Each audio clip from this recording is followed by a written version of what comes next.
اے نبی تم نے دیکھا اس شخص کو، اس کے حال پر غور کیا جس نے اپنی خواہش نفس کو اپنا الہ بنا لیا ہے؟ اللہ اکبر،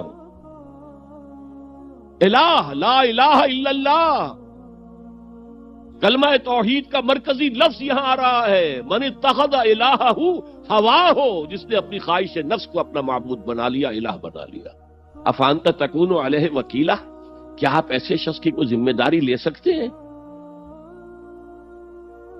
سود حرام ہوا کرے جی، حرام ورام، ہمارا دھندا جو ہے وہ آگے بڑھ نہیں سکتا، تو اللہ کے حکم کو پیچھے ڈالا، نفس کے تقاضے کو آگے رکھا۔ کون معبود ہے آپ کا؟ نام عبداللہ رکھیے، نام عبد الرحمن رکھیے، ہے عبد النفس، نفس کے بندے، نفس کے غلام۔ یہ میں نے یوں سمجھیے کہ جیسے میں نے ہجرت اور جہاد کی ڈیفینیشنز کی تھی۔ ہجرت کا بیس کیا ہے؟ پوچھا گیا ایو الہجرت افضل ہو یا رسول اللہ، اے اللہ کے رسول بتائیے سب سے اعلیٰ ہجرت کون سی ہے، افضل؟ فرمایا ان تہجر ما کرہ ربک، ہر اس چیز کو چھوڑ دو جو تمہارے رب کو پسند نہیں۔ آج رات ہی سے آپ ہجرت شروع کر سکتے ہیں۔ جائزہ لیجئے کیا کیا چیزیں میری زندگی میں خلاف شریعت ہے، جو اللہ کو ناپسند ہے، فیصلہ کیجئے کہ آج کے بعد نہیں ہوگی، ہجرت شروع ہو گئی، افضل الہجرہ، سب سے افضل ہجرت شروع ہو گئی۔ لیکن ٹاپ پر لے جائیے تو یہ ہجرت جب اللہ کے دین کو قائم کرنے کی جدوجہد اس مرحلے پر آ جائے کہ اب باطل کے ساتھ ٹکراؤ ہے اور اب چاہیے کہ ساری قوت ایک مرکز پر جمع ہو جائے، ہجرت فرض کر دی گئی، وہ ہجرت گھر بار چھوڑ کر، اہل و عیال کو چھوڑ کر اور مکے کے بھیڑیوں کے رحم و کرم پر چھوڑ کر اپنے گھر والوں کو، جو لوگ ہجرت کر کے آئے، حکم تھا۔ ہجرت مدینہ فرض تھی، ہجرت حبشہ فرض نہیں تھی، صرف اجازت تھی کہ جن سے سختیاں نہیں جھیلی جا رہی مزید وہ چلے جائیں۔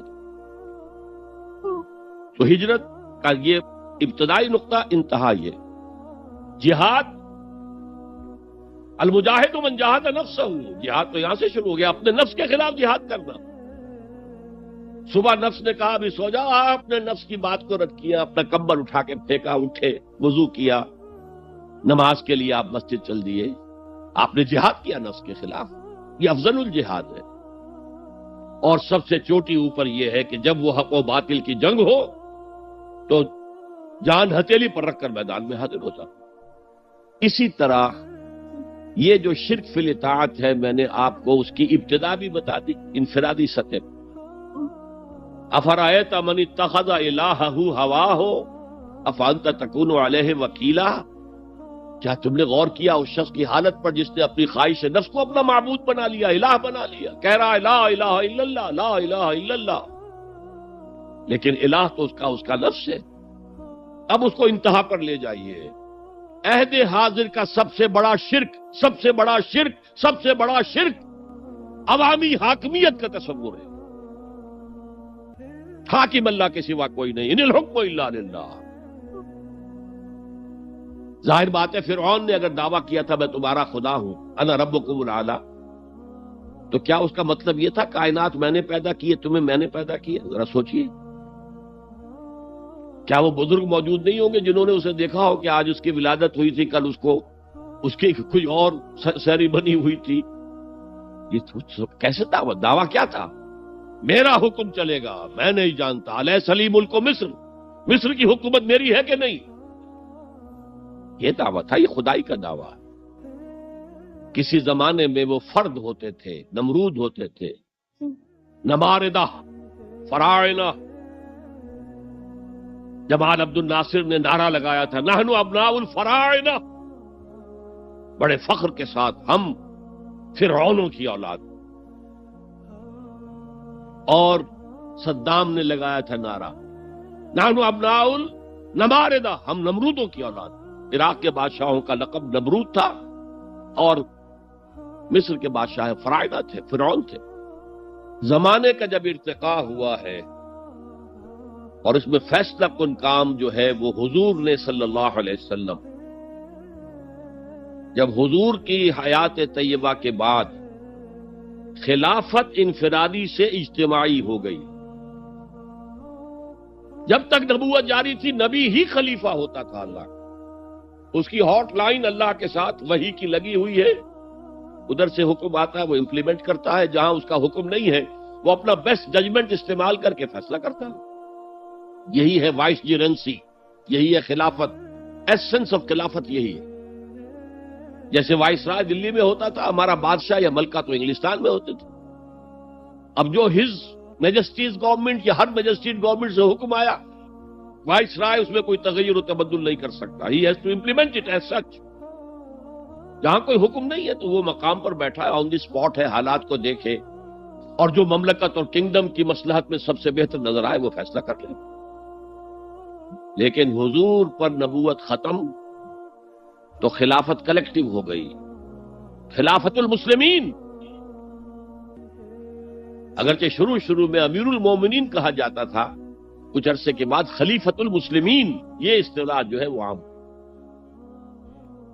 اسی طرح انفرادی ملوکیت کی بجائے اجتماعی ملوکیت کا تصور جو ہے شیطان نے پٹی پڑھائی۔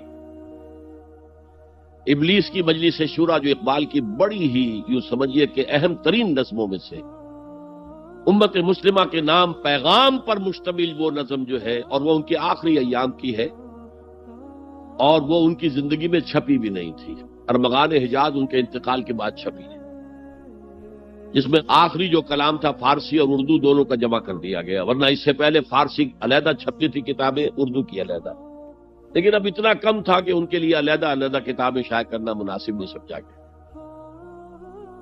ابلیس نے مجلس شورا بلائی، ایک مجلس شورا کے جو رکن نے کہا کہ دیکھو جمہوریت کا دور آ گیا ہے، اب ہماری ابلیسیت کو تو بڑا خطرہ ہے، ابلیسی نظام تو ختم ہو جائے گا، جمہوریت توڑ دی بندوں نے آقاؤں کے خیموں کی تناب، یہ تو عوام نے جو ہے اپنے آقا بیرنز اور لارڈز اور بادشاہوں کے خیموں کی تنابیں توڑ دی، گرا دیے خیمے، یہ تو انقلاب آ رہا ہے، میرے آقا وہ جہاں زیر و زبر ہونے کو ہے، جس جہاں کا ہے فقط تیری سیاست پر مدار۔ ابلیس کیا کہتا ہے بڑے ٹھنڈے انداز میں، ہم نے خود شاہی کو پہنایا ہے جمہوری لباس، جب ذرا آدم ہوا ہے خود شناس و خود نگر۔ آج آدمی میں ایک سیلف امپورٹنس پیدا ہو چکی ہے۔ یہ بادشاہ کون ہوتے ہیں جو ہمارے سروں پر مسلط ہے، محلوں میں رہتے ہیں، عیش کرتے ہیں، جو خون پسینہ جو ہے وہ کسان کر رہا ہے، ابھی انڈسٹریل ریولوشن تو نہیں ہوا تھا، وہ ساری بات جو تھی وہ زرعی معیشت تھی، خون پسینہ وہ کرتا ہے، فصل میں سے لائنز شیئر آ کر بیرن اور لارڈ وہ لے گیا، اور اس میں سے ایک حصہ اس نے بادشاہ کو پہنچایا، ایک اپنے پاس رکھا، ظالمانہ نظام ہے۔ تو ہم نے دیکھا کہ انسانوں میں کچھ شعور پیدا ہو گیا، خود شعوری، تو ہم نے ملوکیت کو ڈھال دیا نئے سانچے میں، ہم نے خود شاہی کو پہنایا ہے جمہوری لباس۔ وہ گندگی جو فرعون کے سر پر ٹنوں کے حساب سے رکھی ہوئی تھی، ہم نے کہا تولا تولا سب میں تقسیم کر دو، ایک ایک ووٹ سب کے ہاتھ میں دے دو اور کہہ دو تم حاکم ہو۔ ہم نے خود شاہی کو پہنایا ہے جمہوری لباس، جب ذرا آدم ہوا ہے خود شناس و خود نگر۔ تو نے کیا دیکھا نہیں مغرب کا جمہوری نظام، چہرہ روشن اندروں چنگیز سے تاریک تر۔ It is the dictatorship of the capitalist, جسے جمہوریت کا نام دیا جا رہا ہے، کھیل ہے، تماشا ہے۔ تو آج کی دنیا کا سب سے بڑا شرک اسے کوئی جانتا ہی نہیں، وہ شرک فی العقیدہ ان کو معلوم ہے، اور اس کے اوپر فتوے بھی وہ لگا دیں گے۔ کوئی قبر کے سامنے کھڑے ہو کر کوئی دعا کر رہا ہے، کسی کو رکوع کر لیا، کسی نے سجدہ کر لیا، تو خیر ٹھیک ہے، وہ تو ایک شرک جلی ہو رہا ہے، وہ تو معلوم ہے، اس کی نفی ہو رہی ہے۔ لیکن یہ وہ تھے شرک جو پہلے تھے، آج کا شرک بالکل اور ہے۔ آج کا شرک دو میں گنوا دیتا ہوں آپ کو، ایک ہے عوامی حاکمیت کا تصور، ایک ہے مادہ پرستی کا تصور۔ مادے پر سارا توکل اور اعتماد ہے، اللہ پر کہاں توکل رہا، کہاں اعتماد رہا۔ میٹیریلزم یہ ایک مذہب ہے، یہ ایک فلسفہ ہے۔ بہرحال اطاعت کے ضمن میں شرک فی الاطاعت کیا ہے؟ انفرادی سطح پر نفس پرستی، نفس کو اپنا معبود بنا لینا. اجتماعی سطح پر عوام کی حاکمیت، بدترین شرک. اب آئیے محبت، شرک فی المحبت کیا ہے؟ اگر کسی بھی شے اور کسی بھی انسان کی محبت اللہ کی محبت سے بڑھ جانا تو دور کی بات ہے، برابر بھی آ کر ہم نشین ہو گئی، بیٹھ گئی، تو یہ شرک ہے.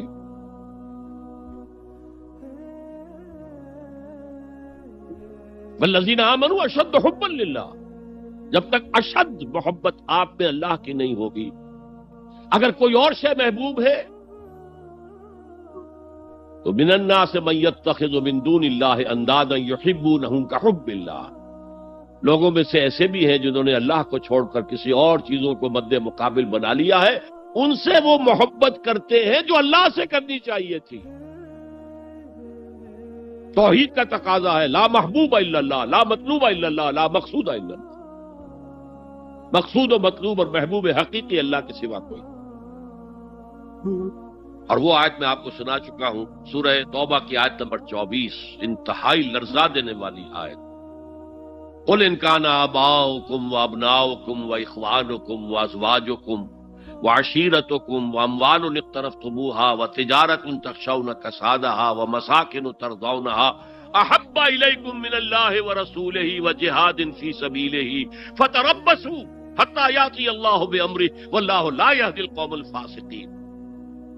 اے نبی ان کے کان کھول دیجئے، اچھی طرح سنا دیجئے کہ اے لوگوں، اے ایمان کے دعوے داروں، اگر تمہیں اپنے باپ، اپنے بیٹے، اپنے بھائی، اپنی بیویاں یا بیویوں کے لیے شوہر اور اپنے رشتہ دار اور اپنے وہ مال جو بڑی محنت سے کما کر کھتے بھرے ہوئے ہیں اور اپنی وہ تجارت جس کی کساد بازاری کا تمہیں اندیشہ رہتا ہے مندہ نہ ہو جائے، اور اپنے وہ محل، اپنی حویلیاں جو تم نے تعمیر کی ہیں اور بہت تمہیں محبوب ہیں، انہیں خوب فرنش کیا ہے، اگر یہ 8 چیزیں محبوب تر ہیں اللہ سے اور اللہ کے رسول سے اور اللہ کی راہ میں جہاد سے، تو جاؤ دفع ہو جاؤ، وہاں بیٹھ کر انتظار کرو یہاں تک کہ اللہ اپنا فیصلہ سنا دے. اور اللہ ایسے فاسقوں کو کبھی ہدایت نہیں دیتا. 8 چیزیں. اقبال نے بہت خوب کہا ہے، یہ مال و دولت دنیا، یہ رشتہ و پیوند. 5 قریب ترین رشتے آ گئے، باپ، بیٹا، بھائی، زوجین اور رشتہ دار. رشتہ و پیوند یہ جوڑنے والا ہے. اور مال و دولت دنیا کی 3 شکلیں آ گئیں. دولت جو آپ اپنی بیلنس شیٹ کو دیکھ دیکھ کر آپ اس پہ خوش ہوتے، اب ہمارے ایسٹس کی یہ قیمت ہو گئی ہے اب. اور وہ مکانات جو آپ نے بنائے ہیں بڑے محبوب ہیں، اور ایسے بنائے ہیں، قرآن مجید میں آتا ہے لعلکم تخلدون، ایسے بنا رہے جس تمہیں ہمیشہ رہنا ان مکانوں کے اندر. اور وہ کاروبار جن میں تمہیں اندیشہ رہتا ہے کہ کہیں کساد نہ ہو جائے، کوئی ڈپریشن نہ آ جائے. یہ 8 چیزیں، یہ مال و دولت دنیا 3، یہ رشتہ و پیوند، بتان وہم و گما لا الہ الا اللہ، یہ سب وہم و گمان کے بت ہیں جن کی پرستش میں تم لگے ہو. ان سب کی پرستش چھوڑو تو لا الہ الا اللہ کا حق ادا ہو. اب اس اصول کو بھی اپلائی کرنا شروع کیجئے. آئیے انڈیویجول لیول پر. دولت کی محبت، اگر آپ کو دولت کی محبت آمادہ کرتی ہے کہ اللہ کے حدود کو پامال کریں، حرام ذرائع استعمال کریں، دولت آنی چاہیے، حلال سے ہو، حرام سے ہو، جائز سے ہو، ناجائز سے ہو، بائی ہوک اور بائی کروک دولت آنی چاہیے، تو آپ کی محبوب حقیقی کون ہوئی؟ دولت. یہ دولت آپ کی معبود ہے. کون بڑے سے بڑا موحد اس شرک کا احساس رکھتا؟ اور حضور نے اس قدر کلیئر فرمایا ہے، تعس عبد الدینار و عبد الدرہم، ہلاک ہو گیا یا ہلاک ہو جائے، یہ کلام خبریہ ہے یا یہ بد دعا ہے؟ تعیس عبد الدینار و عبد الدرہم، درہم و دینار کا بندہ ہلاک ہو جائے۔ نام عبد الرحمن ہے، حقیقت میں عبد الدینار ہے، عبد الدرہم۔ درہم و دینار آنے چاہیے، جائز سے یا ناجائز سے، حلال سے یا حرام سے، صحیح سے یا غلط سے، بھائی ہو کر بھائی ہو۔ تو معبود کون ہوا؟ ہمارے ہندو بھائیوں نے کیا کیا؟ لکشمی دیوی دولت کی دیوی ہے، اس کی پوجا کرتے کس لیے؟ مطلوب کیا ہے؟ دولت۔ اس کی پوجا وہ خوش ہو جائے تو دولت ملے گی۔ ہم نے کہا ہٹاؤ جی اس دیوی کو بیچ میں سے، ہم براہ راست ہی پوج لیں گے، بس یہی تو فرق کیا ہے نا۔ عبد الدینار و عبد الدرہم، یہ ہے انفرادی سطح پر۔ شرک فی المحبت، جو روح عبادت ہے، جو عبادت کی جان ہے، محبت، غایت الحب ما غایت الذل والخضوع، اور ٹاپ پر لے آئیے۔ آج کی دنیا اجتماعیت کے میدان میں اگرچہ اب زمانہ بدل رہا ہے، لیکن تقریباً 1 صدی سے نیشن سٹیٹس وطن کی بنیاد پر قومیت، وطن محبوب ترین شے، جو شے میرے وطن کے لیے صحیح ہے وہ میں کروں گا، چاہے وہ غلط ہو، وہ حرام ہو، اللہ کے قانون کے خلاف ہو، لیکن میرے وطن کے لیے ہوگا۔ وطن زندہ باد، یہ وطن پرستی۔ اس وطن پرستی کے مذہب کی ایک نماز بھی ہے، ترانہ ہو رہا ہے تو کھڑے ہو جاؤ، قنوت، کھڑے ہو جانا عبادت کا حصہ ہے۔ اس کا جھنڈا سلامی دو، یہ وطن کے معبود کے ریچولز ہیں، مذہب وطنیت۔ اسی لیے اقبال نے کہا تھا، اس کو سمجھا نہیں کسی نے، اس دور میں اور ہے، جام اور ہے، جم اور، ساقی نے بنا کی روش لطف و ستم اور، تہذیب کے آزر نے ترشوائے صنم اور۔ آج کا صنم، آج کا بت کون ہے؟ تہذیب کے آزر نے ترشوائے صنم اور، مسلم نے بھی تعمیر کیا اپنا حرم اور، ان تازہ خداؤں میں بڑا سب سے وطن ہے، جو پیرہن اس کا ہے وہ مذہب کا کفن۔ خدا پرستی، یہ وطن کی لکیر سے تم اور ہو گئے، میں اور ہو گیا۔ لکیر، انسانیت منقسم، جو تمہارے وطن کے لیے ٹھیک ہے وہ تم کرو گے چاہے وہ اخلاقاً غلط، اور جو میرے وطن کے لیے ٹھیک ہے وہ میں کروں گا چاہے اخلاقاً غلط۔ یہ کون سا دین ہے؟ یہاں تو وطن تمہارا معبود بن گیا۔ پاکستان میں بڑا شور اٹھا تھا جب میں نے کہا تھا کہ جھنڈے کو سلامی دینا شرک ہے اور ترانے کے وقت کھڑا ہو جانا شرک ہے۔ اور میں کبھی بھی تقریبات میں جاتا ہوں، اقبال ڈے ہو رہا ہے، کچھ اور ہو رہا ہے، میں ان تقریبات کا مقرر نہیں ہوں، لیکن جب بہت زور دیتے چلا جاتا ہوں، لیکن وہاں ترانہ پڑا جاتا میں بیٹھا رہتا ہوں، میں کھڑا نہیں ہوتا، اور اس پر چیمیں گوئیاں ہوتی ہیں اخبارات کے اندر، لیکن میرے نزدیک یہ وطن کی نماز پڑھ رہے ہو، تمہارا یہ قنوت اور وطن کا ترانہ، اس میں حمد ہو رہی ہے وطن کی، یہ کیا ہے؟ آج کے دور کا بدترین شرک، شرک فی المحبت۔ آگے چلیے، شرک فی الدعاء، کسی کو مت پکارو کسی مدد کے لیے سوائے اللہ۔ وَأَنَّ الْمَسَاجِدَ لِلَّهِ فَلَا تَدْعُوا مَعَ اللَّهِ أَحَدًا، اللہ کے ساتھ، یعنی ایک تو یہ کہ اللہ کو چھوڑ کر کسی کو پکارنا، ایک ہے اللہ کے ساتھ پکارنا، اللہ کو بھی پکارنا، اوروں کو بھی پکارنا۔ بدترین شرک ہے دعا اللہ کے لیے، ندا اللہ کے لیے۔ اس کا بھی ذرا میں تجزیہ کر دوں گا۔ دیکھیے، ایک ہے عام مادی قوانین دنیا کے جو ہے اس کے تحت کسی سے مدد چاہنا. بھائی ذرا مجھے پانی پلا دینا، یہ بھی آپ نے مدد چاہی ہے نا.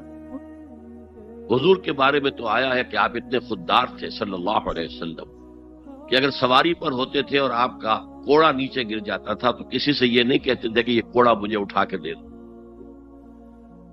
بلکہ خود سواری سے اتر کر کوڑا اٹھاتے تھے. تو یہ جو قانون مادی ہے اس کے تحت مدد مانگنا کوئی بری بات نہیں ہے، کوئی غلط بات نہیں. ماورائی اعتبار سے، غیبی اعتبار سے کسی سے مدد مانگنا کسے باشد کوئی ہو، شرک فی الدعا. ان المساجد للہ فلا تدعوا مع اللہ احدا. ایک ہے استعارتن اقبال کہتا ہے ہمالا اے فصیل کشور ہندوستان. تو یہ خطاب بالکل ایک استعارہ سا ہے. اسی معنی میں مولانا حالی نے اپنی مسدس کے اختتام پر جو مناجات لکھی ہے، خاصہ خاصان رسول وقت دعا ہے، امت میں تیری آ کے عجب وقت پڑا ہے. وہ دی جو بڑی شان سے نکلا تھا وطن سے، پردیس میں وہ آج غریب الغربا ہے. تو اس معنی میں اس لفظ استعمال ہو جائے تو اس پر بہت زیادہ الرجک بھی نہیں ہونا چاہیے. لیکن غیبی طور پر کسی کے بارے میں یہ عقیدہ رکھ کر کہ وہ میری مشکل کشائی کر سکتا ہے، حاجت روائی کر سکتا ہے، میری مدد کر سکتا ہے، یہ شرک ہے. اور اس کے شرک ہونے میں کوئی شک نہیں. ان المساجد للہ فلا تدعوا مع اللہ احد. آپ دیکھیے ہمارے یہ فرشتے یہاں بیٹھے ہیں نا، ہم کہہ سکتے ہیں ذرا بھائی میرا یہ کام کر دینا؟ نہیں کہہ سکتے. جبرائیل کو پکار سکتے ہیں، اے جبرائیل ذرا میرا یہ کام کر دینا؟ نہیں. وہ عالم غیب کی شے ہے. کسی ولی اللہ کی روح کو پکار کر کہنا کہ میری یہ مشکل دور کر دے؟ نہیں.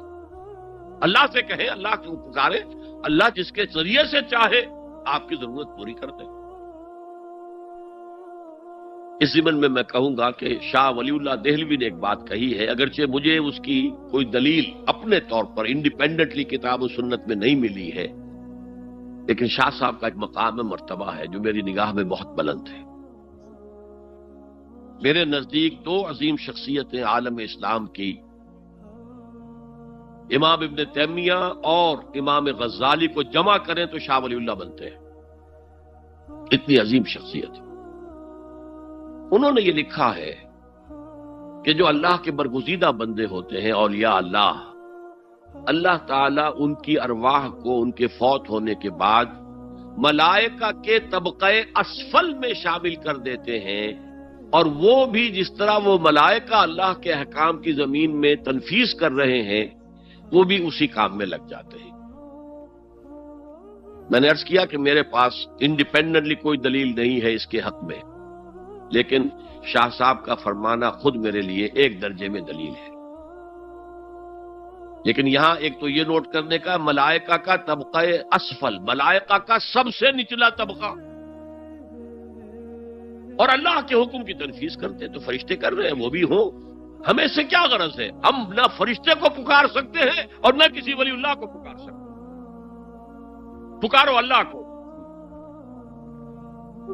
قال ربکم ادعونی استجب لکم ان الذین یستکبرون عن عبادتی سیدخلون جہنم داخرین. تمہارا رب کہتا ہے مجھے پکارو، مجھ سے مانگو، میں تمہیں دوں گا، تمہاری دعا سنوں گا، قبول کروں گا. اور جو بربنائے تکبر مجھ سے نہیں مانگتے وہ جہنم میں داخل ہوں گے، ذلیل و خوار ہوں گے. حضور نے ایک بات مجھے متن یاد نہیں ہے بہت پیاری فرمائی. دیکھو انسانوں سے تم مانگتے ہو کچھ تو ایک دفعہ تو اس کے ماتھے پر، تیوری پر بل پڑ ہی جاتا ہے، یہ کیوں میرے سامنے ہاتھ سوال کیا، کیوں مجھ سے مانگ رہا ہے، چلیے بعد میں کچھ وہ دے ہی دے. کتنا ناگوار گزرتا ہے. ارے اس سے مانگو جو کہتا ہے کہ مجھ سے مانگو اور میں دوں گا. وہ نہ مانگنے پہ ناراض ہے، اس سے نہیں مانگتے. رات کے آخری ساعتوں میں، یا جسے آپ کہتے ہیں the small hours of the morning, حدیث میں آتا اللہ نزول اجلال فرماتے، جس کو ہم نہیں جانتے کیسے نزول ہوتا ہے، ذات باری تعالیٰ اور اس کے متعلقات کے بارے میں جو بات آ گئی قرآن میں حدیث میں وہ ہم مانتے ہیں، کیسا یہ ہم نہیں جانتے، اس کا ہاتھ ہے کیسا ہے ہم نہیں جانتے، اس کا چہرہ ہے کیسا ہے ہم نہیں جانتے، اس کی ساق ہے، اس کی پنڈلی ہے کیسی ہم نہیں جانتے، وہ سنتا ہے کیسے سنتا ہے ہم نہیں جانتے، کیا اس کے کان ہیں، کیا اسے بھی ساؤنڈ ویوز کی ضرورت ہے سننے کے لیے، وہ دیکھتا ہے کیسے دیکھتا ہے ہم نہیں جانتے، وہ اترتا ہے کیسے اترتا ہے ہم نہیں جانتے، جو قرآن میں آ گیا حدیث میں آ گیا مان لیجئے بس، باقی یہ متشابہات میں سے ہے، اس کی کھود کرید میں پڑو گے تو فتنے میں مبتلا ہو جاؤ، ابتغاء الفتنة وابتغاء تاویلہ۔ لہذا حدیث میں آتا ہے کہ رات کے آخری ساعتوں میں اللہ سمائے دنیا تک نزول فرماتے ہیں، اور پھر ندا لگتی ہے حل من سائل فاعطیہ، ہے کوئی سوال کرنے والا مانگنے والا کہ میں اسے دوں، حل من مستغفر فاغفر لہ، ہے کوئی گناہوں کی معافی چاہنے والا کہ میں اسے معاف کر دوں،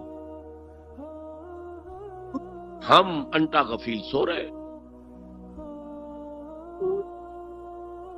ہم تو مائل بکرم ہے، کوئی سائل ہی نہیں، راہ دکھلائیں کسے، رہنم منزل ہی نہیں، راہ کسے دکھا، اللہ کے راستے پر چلنے کا فیصلہ کرو، اللہ کی راہ میں جہاد کا فیصلہ کرو، پھر اللہ راستہ کھولے گا، والذین جاہدوا فینا لنہدینہم سبلنا، وہ لوگ کہ جو ہمارے راستے میں جہاد کریں، محنت کریں، مشقتیں کریں، ہم لازماً ان پر اپنے راستے کھولتے چلے جائیں۔ اور دعا شرک فی الدعا، مانگو صرف اللہ سے، وہ چاہے کسی فرشتے کے ذریعے، چاہے کسی فوت شدہ ولی اللہ کی روح کے ذریعے سے، چاہے کسی کو بھی نہیں، براہ راست اپنے حکم سے، اس کی تو قدرت ہے جو چاہے کرے، کن فیکون، وہ جیسے بھی ہو وہ آپ کی ضرورت پوری کرے گا، وہی ہے جو کہ مشکلات کو حل کرنے والا ہے، وہی ہے کہ رزق دینے والا ہے، وہی ہے جو مرض سے شفا دینے والا ہے، پکارو اسی کو، مانگو اسی سے۔ اب آئیے، کچھ مراسم عبودیت ہوتے ہیں، مراسم رسم کہتے ہیں کسی چیز کی ظاہری شکل کو، رہ گئی رسم ازاں روح بلالی نہ رہی، فلسفہ رہ گیا تلقین غزالی نہ رہی، یہ قرآن کا بھی ہم اسے رسم الخط کہتے ہیں، رسم الخط، اور یہ حضرت عثمان کے زمانے میں فائنل ہوا ہے کہ یہ اس طریقے سے لکھا جائے۔ تو عبدیت کے اظہار کے لیے کچھ رسومات ہیں، جس میں سے ایک پر گفتگو ہو چکی، قنوت، والقانتین والقانتات، یہ جو ہے اللہ کے حضور میں چاہے ہاتھ باندھے چاہے ہاتھ کھلے، لیکن ذرا جھک کر گردن میں خم کر کے کھڑے ہونا، یہ نماز کے اندر جو قنوت ہے یہ قنوت ہے، یہ بھی اپنی عاجزی کا اظہار ہے، عجز اور تذلل۔ وہ جو ابن قیم کی میں نے ڈیفینیشن آپ کو بتائی، العبادت تجمع اصلین، غایت الحب وغایت الذل والخضوع، حد درجے میں اللہ کے سامنے بچھ جانا، جھک جانا، گر جانا، رکوع، سجدہ اللہ کے سوا کسی کے لیے نہیں۔ اور اس معاملے میں دین محمدی جو اپنی تکمیل کو پہنچ گیا، الیوم اکملت لکم دینکم واتممت علیکم نعمتی ورضیت لکم الاسلام دینا، حضور کی بعثت سے قبل سجدہ تعظیمی جائز تھا، کسی شخص کی تعظیم کے لیے، اس کی عزت کے لیے اس کے سامنے سجدہ کرنا جائز تھا۔ حضرت یوسف کے سامنے ان کے والدین اور 11 بھائی سجدے میں گر گئے، بچپن میں خواب دیکھا تھا اور 40-50 سال بعد اس کی تعبیر بالفعل ایک اس واقعے کے طور پر سامنے آ گئی، سجدہ کرنا۔ جھکنا، سجدہ کرنا، یہ جائز تھا سجدہ تعظیم۔ حضور پر شریعت مکمل، توحید مکمل، اب ہر نوع کا سجدہ حرام مطلق ہے سوائے اللہ کے کسی کو۔ ہمارے مسلمانوں نے بھی اپنے دور ملوکیت میں سجدہ تعظیمی شروع کرا۔ عدالت کے اندر بادشاہ کے دربار میں جا رہے تو سجدہ، سر جھکا کر رکوع کی حالت میں۔ یا آپ کے پڑوس میں جو حیدرآباد کی ریاست تھی، سلام کیسے کرتے تھے، کتنے جھکتے تھے، اور پھر وہ جھک کر وہ سلام ہو رہے۔ یہ مشرکانہ فعل ہے، مغلیہ دربار میں بھی تھا۔ شیخ احمد سرہندی رحمت اللہ علیہ نے کہا غلط ہے، حرام ہے، جائز نہیں۔ دربار میں شکایت پہنچ گئی، آخر مخبری کرنے والے بھی تھے، حاسد بھی تھے، وَمِن شَرِّ حَاسِدٍ إِذَا حَسَدَ۔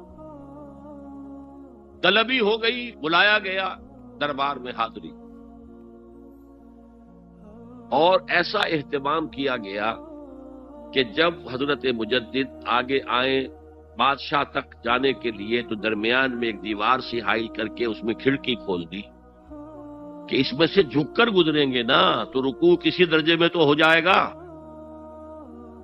رکوع بھی سجدے ہی کی ایک شکل ہے، سجدے کا ہاف کہہ لیجئے، لیکن یہ کہ جب آیات سجدہ آتی ہے قرآن مجید میں، وہ عام نمازوں میں میں دیکھتا ہوں کہ وہ آیات سجدہ والی آیات پڑھی دی جاتی، حالانکہ ان کی ایک خاص کیفیت ہے۔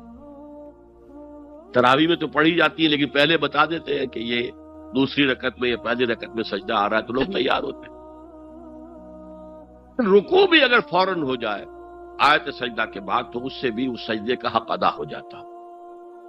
بہرحال حضرت شیخ مجدد رحمت اللہ علیہ دربار میں آئے تو اس کھڑکی میں سے پہلے پاؤں گزارے، پھر اپنا سر نکالا، پھر جیل میں ڈال دیا گیا، کوئی پرواہ نہیں۔ حاضر ہوا میں شیخ مجدد کی لحد پر، وہ خاک کے ہے زیر فلک مطلع انوار، گردن نہ جھکی جس کی جہانگیر کے آگے، جس کی نفس گرم سے ہے گرمی احرار، وہ ہند میں سرمایہ ملت کا نگہباں، اللہ نے بر وقت کیا جس کو خبردار۔ دین الہی، دین محمدی کے خاتمے کا اعلان تھا۔ اب بڑے بڑے مولویوں نے یہ اکبر کو سبق پڑھایا تھا، بڑے مولوی، درباری مولوی، انہوں نے سبق پڑھایا تھا۔ اللہ کا ایک دن 1000 برس کا ہوتا ہے، اور اللہ کا ہر معاملہ 1000 سال تک ہوتا ہے۔ اب 1000 سال ہو گئے محمد کی رسالت کو، ان کی رسالت کا دور ختم صلی اللہ علیہ وسلم۔ اب دوسرا 1000 سال، اسی لیے الف ثانی کہتے ہیں نا، الف ہزار کو کہتے ہیں الف ثانی۔ یہ دوسرا 1000واں سال جو شروع ہو گیا ہے، اس میں ایک نئے دین کی ضرورت ہے، وہ دین اکبری ہے، دین الہی ہے۔ اور دین الہی کیا تھا؟ یہ ایک بہت بڑی سیاسی تدبیر تھی، اصل میں بہت بڑی سیاسی تدبیر، اور اس کا ظہور بعد میں بھی ہوا ہے ہندوستان کی سرزمین میں۔ وہ یہ کہ ہندوستان کی ترقی میں جو چیز سب سے بڑی رکاوٹ ہے وہ مذہبی اختلافات ہیں۔ لہذا ایسا کرو، سارے مذاہب جو ہیں اسے ہاون دستے میں ڈالو، کوٹ کوٹ کے چورا چورا کر کے بناؤ صفوف، اور یہ مذہب سب کا ہو جائے تو مذہبی اختلافات ختم ہو جائے۔ دوسری بات ان کی سمجھ میں یہ آ گئی کہ اصل میں اختلاف رسالت اور شریعت کی بنیاد پر ہوتے ہیں، لہذا دین الہی بس خدا کو مانو، بس رسالت وغیرہ کو چھوڑو۔ خدا تو سب کا رب ہے، اسے آپ پرماتما کہہ لے، مہادیو کہہ لے، جو چاہے کہہ لے، اللہ کہہ لے، رام کہہ لے، قل ادعوا اللہ والرحمن ایما تدعوا فلہ الاسماء الحسنی۔ قرآن کہتا ہے تم اللہ کہہ کر پکار لو یا رحمان کہہ کر پکار لو، جس کو بھی تم پکار رہے ہو یہ جان لو کہ تمام اچھے نام اسی کے۔ یہ فلسفہ تھا بہت گہرا، وہ جاہل تھا، ان پڑھ تھا، لیکن بہت بڑا سیاستدان تھا اکبر، اس میں کوئی شک نہیں۔ لیکن یہ کہ اگر ایک حکومت، اور جو سب سے بڑا مغل اعظم جس کو کہتے ہیں، اس کے زمانے میں مسلمانان ہند جو ہیں سیاسی اعتبار سے اپنے عروج پر تھے، لیکن دینی اعتبار سے پاتال کا معاملہ آ گیا تھا. دین محمدی ختم. 1000 سال کا ایک دن ہے اور وہ ختم ہو چکا. اللہ نے اٹھایا مجدد الفسانی رحمت اللہ علیہ اور ان کی درویشانہ مساعی کے ذریعے سے. اب دیکھیے اس زمانے میں تصوف کے ذریعے سے سب سے بڑا شرک آ رہا تھا. وحدت الوجود کی ایسی تعبیرات ہو رہی تھی جو ہماؤست بن گئی تھی. ہماؤست اور وحدت الوجود کے درمیان تو زمین آسمان کا فرق ہے. ہماؤست میں کائنات حقیقی ہے، خدا اس میں حل ہو چکا ہے، اس کے اندر ظاہر ہو گیا. اور وحدت الوجود میں وجود حقیقی صرف اللہ کا، اس کائنات کا وجود کوئی ہے ہی نہیں حقیقت میں. لیکن یہ ختم ہو رہا تھا. اس پہلو سے مجدد الفسانی کے مجدد اعظم کو اللہ نے کھڑا کیا. شیخ احمد حضرت عمر کی اولاد سے تھے، فاروقی تھے. شاہ ولی اللہ بھی فاروقی تھے. رگے فاروقیم کہتے ہیں شیخ احمد صدی، میری فاروقی رگ پھڑکتی ہے اس پر. اس کے نتیجے میں وہ دین الہی کا خاتمہ ہوا. بعد میں ہمارے ہاں یہ آیا ہے ہندوستان میں برہمو سماج، برہمو سماج. اور گاندھی جی بھی اسی فلسفے کے قائل تھے، وحدت ادیان کے. اور یہ سیاسی اعتبار سے بہت اونچی ذہنی سطح کی غمازی کرنے والی بات ہے کہ ہندوستان کے اندر کے یہ مذہبی اختلافات کو اگر ہم کسی طرح کھرل کر کے ختم کر دیں، ہاون دستہ میں ڈال کے کر دیں، تو پھر یہ کہ یہاں ترقی ہی ترقی. بہرحال سجدہ، گردن نہ جھکی جس کی جہانگیر کے آگے، جس کے نفس گرم سے ہے گرمی احرار. وہ ہند میں سرمایہ ملت کا نگہباں، اللہ نے بر وقت کیا جس کو خبردار. تو ہم نے شرک فی العبادت میں پہلے بات کی، شرک فی الاطاعت. انفرادی سطح پر نفس معبود، اجتماعی سطح پر عوام کی حاکمیت، بدترین شرک اس دور کا، عظیم ترین شرک. اتنے بڑے پیمانے کا شرک کبھی نہیں ہوا دنیا میں. اس کے بعد شرک فی المحبت، مال کی محبت، تعس عبد الدینار و عبد الدرہم. وطن کی محبت یا کسی اور شے کی محبت، اگر وہ اللہ کی محبت کے برابر بھی آ جائے، بڑھ جائے تو اور بھی بڑی بات کہنی پڑے گی. لیکن ہمارے پاس شرک سے اوپر کی اصطلاح کوئی نہیں. پھر شرک فی الدعا، اللہ کے سوا کسی اور سے حاجت روائی کے لیے، مشکل کشائی کے لیے پکارنا کسی. پھر شرک فی المراسم العبودیہ، قنوت ہے، رکوع ہے، سجود ہے، یہ ذل والخضوع کی، کسی کے سامنے جھک جانے کی ایک علامت ہے، سمبل. اب آخری ہے اس میں اخلاص، اور اخلاص کی ضد کیا ہے؟ ریاکاری. کوئی عبادت اگر دکھاوے کے لیے کی جائے وہ شرک.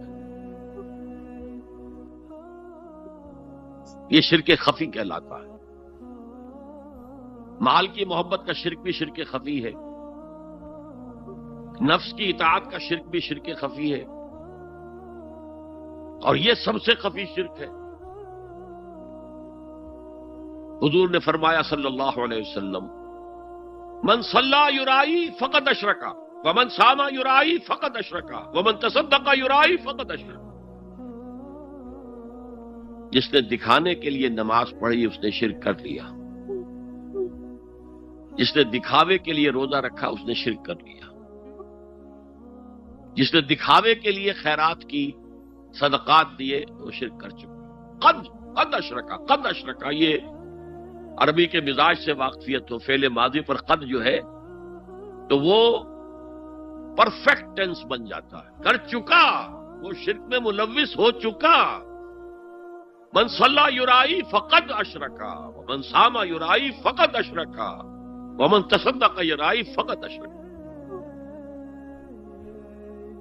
اور تجزیہ کر کے یہاں تک بتایا کہ اگر کوئی شخص نماز پڑھ رہا ہو اور جب وہ یہ دیکھے کہ کوئی اسے دیکھ رہا ہے تو اپنے سجدے کو طویل کر دے تو یہ شرک ہے۔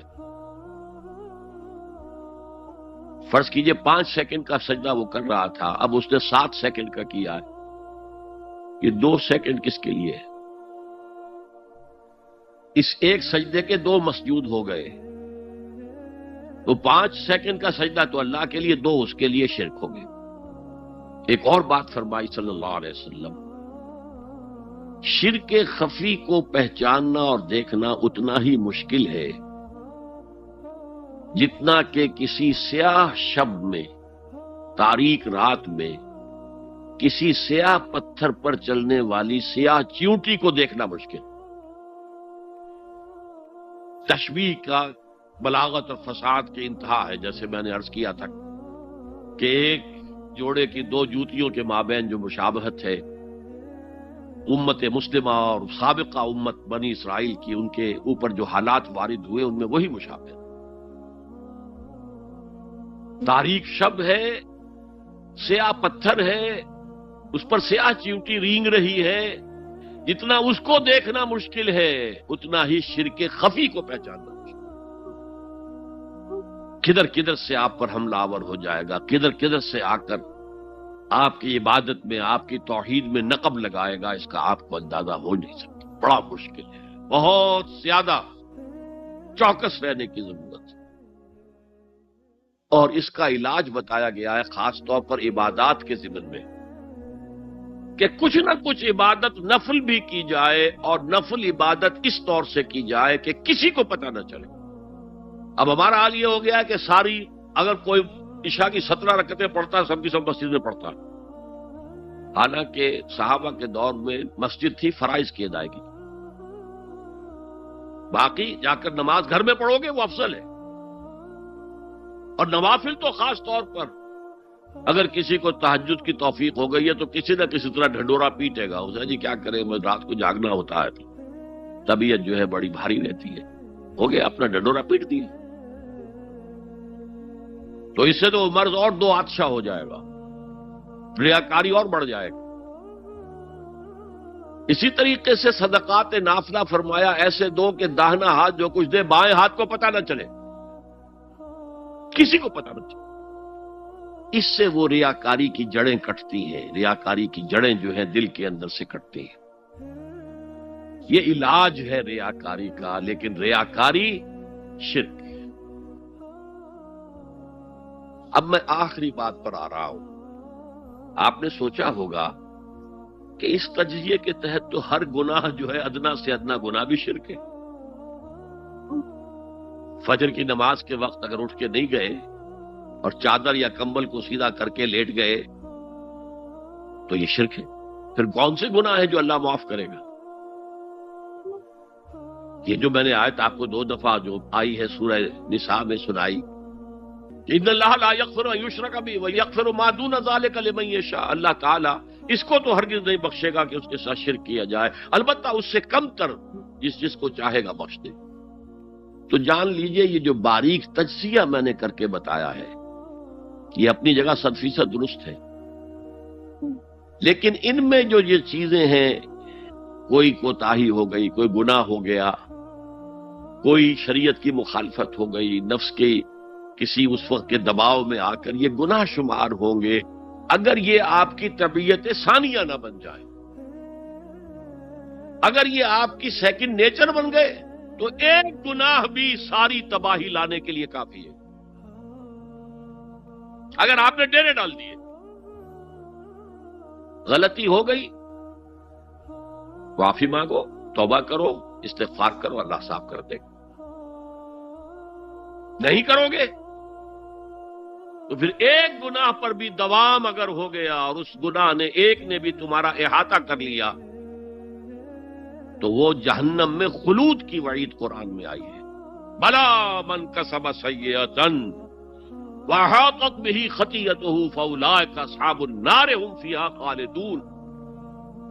جو نہیں جس نے کوئی ایک بھی بڑا گناہ، چھوٹا نہیں، یہ چھوٹے چھوٹے گناہ جو ہوتے رہتے ہیں، گناہ کبیرہ، لمم جن کو کہا گیا ہے، اس کی اللہ تعالیٰ کے ہاں پکڑ نہیں ہے، بلکہ وضو کرتے ہیں تو ہاتھوں کے اس طرح کے گناہ وہ دھل جاتے ہیں، آنکھوں کے گناہ دھل جاتے ہیں۔ گناہ کبیرہ اگر ایک بھی کریا اور مستقل کیا اور اس پر ڈیرے ڈال دیے اور وہ آپ کا احاطہ کر لے، آج کے دور میں سود کا نظام، سودی کاروبار، وہ تو آپ کا احاطہ کر گیا، آپ کے پورے وجود کا احاطہ کر گیا۔ بلا من کسب، اور کسبہ کہتے ہیں جان بوجھ کر کرنا۔ ایک ہے خطا سے ہو گیا، غلطی سے ہو گیا، وقتی طور پر کوئی تحریک ایسی ہو گئی، غلط ماحول میں بیٹھے ہوئے تھے، اس کے زیر اثر کوئی آپ سے بھی غلط حرکت سرزد ہو گئی، کبھی نفس کا جوش کچھ ایسا ہوا کہ آپ مغلوب ہو گئے، ٹھیک ہے، اسینشلی وہ شرک ہے، لیکن یہ شرک گناہ کے درجے میں شمار ہوگا اگر آپ توبہ کر لیتے ہیں، رجوع کرتے ہیں، استغفار کرتے ہیں، اللہ بخشنے والا۔ لیکن اگر ایک گناہ کبیرہ بھی جان بوجھ کر اختیار کر لیا اور اسے مستقل اپنی زندگی کے اندر شامل کر لیا، بلا من کسب سیئۃ واحاطت بہ خطیئتہ فاولئک اصحاب النار هم فیہا خالدون، تو وہ پھر جہنمی ہیں، آگ والے ہیں، اور اس میں ہمیشہ ہمیش کے لیے رہنے والے۔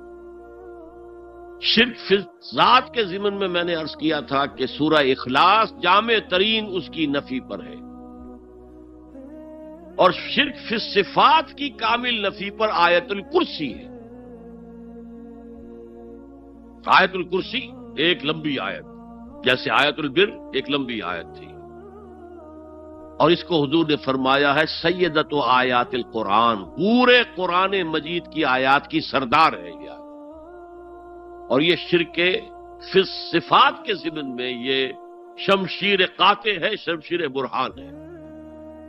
اللہ لا الہ الا ہو الحی القیوم، یہ وہی ہے، قل هو اللہ احد اللہ الصمد الحی، اللہ زندہ ہے، لیکن اس کی زندگی کو اپنی زندگی پر قیاس نہ کرنا۔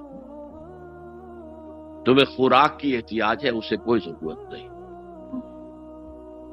ما اريد منهم من رزق وما اريد ان يطعمون، مجھے کوئی احتیاج نہیں کہ مجھے کوئی رزق پہنچائیں، رزق دیں، مجھے کھلائیں، مجھے کوئی ضرورت نہیں۔ پھر تمہاری حیات نیند، اونگ، تھکان، ان تمام کمزوریوں کے ساتھ ہے۔ وہ الحی ہے، اپنی ذات میں خود زندہ ہے، حیات اس کی ذاتی ہے، کسی اور نے عطا نہیں کی ہے۔ ہماری تو مستعار ہے، عمر دراز مانگ کے لائے تھے، 4 دن 2 آرزو میں کٹ گئے، 2 انتظار میں۔ اور القیوم بقیہ پوری کائنات کے لیے وہی ہے، اس کو تھامے ہوئے ہے۔ لا تاخذہ سنۃ ولا نوم، الحی، حیات کامل، کہ اس کو نہ نیند آتی ہے نہ اونگ آتی ہے۔ لہ ما فی السماوات و ما فی الارض، آسمان اور زمین میں جو کچھ ہے اسی کی ملکیت ہے۔ تم کسٹوڈینز ہو، تم امین ہو، این امانت چند روزہ نزدماست، در حقیقت مالک شے ہر شے خداست، یہاں تک کہ یہ میرا جسم بھی میرے پاس امانت ہے۔ میں کون ہوں؟ میری خودی، میری انا، میری روح جو پوزیس کرتی ہے اس بدن کو، لیکن یہ پوزیشن ملکیت کا نہیں ہے، امانت کا ہے۔ یہ امانت، یہ ہاتھ بھی امانت ہے، میری زبان بھی امانت ہے، میری آنکھیں بھی امانت ہے۔ من ذا الذی یشفع عندہ الا باذنہ، یہ یہاں پر انداز بڑا پرجلال، کون ہے وہ جو شفاعت کر سکے اس کے دربار میں مگر اس کے اذن سے؟ کسی کا ذاتی، کسی کا زور، کسی کا اختیار نہیں ہے کہ جس کی بنا پر وہ شفاعت کرے، ہاں اللہ کے اذن سے۔ اور دوسری جگہ پر آتا ہے جس کے لیے وہ چاہے گا اور جس کو اجازت دے گا، جیسے کہ آتا ہے اما یتساءلون میں، یوم یقوم الروح والملائکۃ صفا، اور ان میں سے کوئی بھی بات نہیں کر سکے گا، کلام نہیں کر سکے گا، لا یتکلمون الا من اذن له الرحمن، سوائے اس کے جسے رحمان اجازت دے، وقال صوابا، اور صحیح بات کرے گا، کوئی غلط بات نہیں کرے گا۔